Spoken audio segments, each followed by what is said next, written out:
Good morning everyone, my name is Sasha and I am the owner and founder of SDV Interiors, an interior design studio situated in Claremont, Western Australia.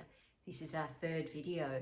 Our last video talked about transferable skills if you're changing your career from something else to an interior designer, and you can find the link to that video in the description box below.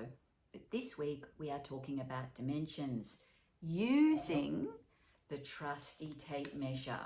In another video, we'll talk about software measurements using AutoCAD, Revit, and of course, we love SketchUp, but that will be next time. This time around, I'd like to focus particularly on seating, on armchairs and sofas. It is really important to get your dimensions right because it can be very costly if you don't, and I'm talking from experience. I think we all are.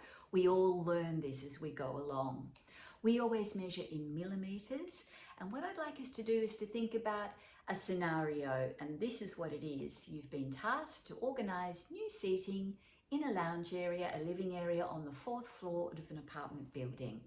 I'd like you to think about 3 things before you start, and the first one is, will you get that furniture in the elevator and through the front door? The amount of times I've heard and seen a delivery that arrives at other places and it doesn't get through simply because of the diagonal dimension of the sofa from the back down to the arm. So you need to think about this. When we do our preliminary work with seating, we always sketch. Sketch is really important. We take photos. This is our blueprint to double and triple check what we're doing later on. It's a very nice skill to show your client. It's very impressive and it's something you should be doing all the time and writing your measurements as you go along. Secondly, you need to think about the client themselves. Are they a little bit older? Are they very tall? These 2 scenarios will affect the height of the seat.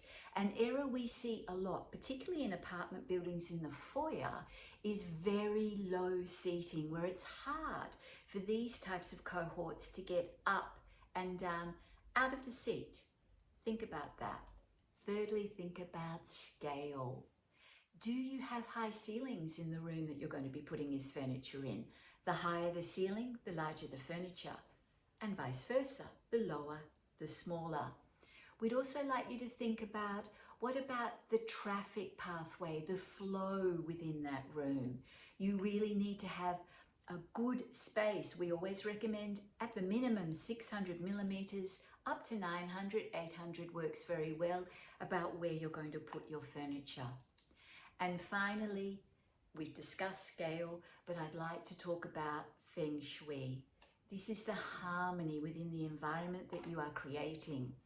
And our measurements, what I've talked about today, are part of helping to capture that harmony within your design process.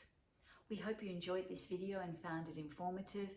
Please do give us a like and follow us to help us grow our channel. And we look forward to talking to you next week. Bye.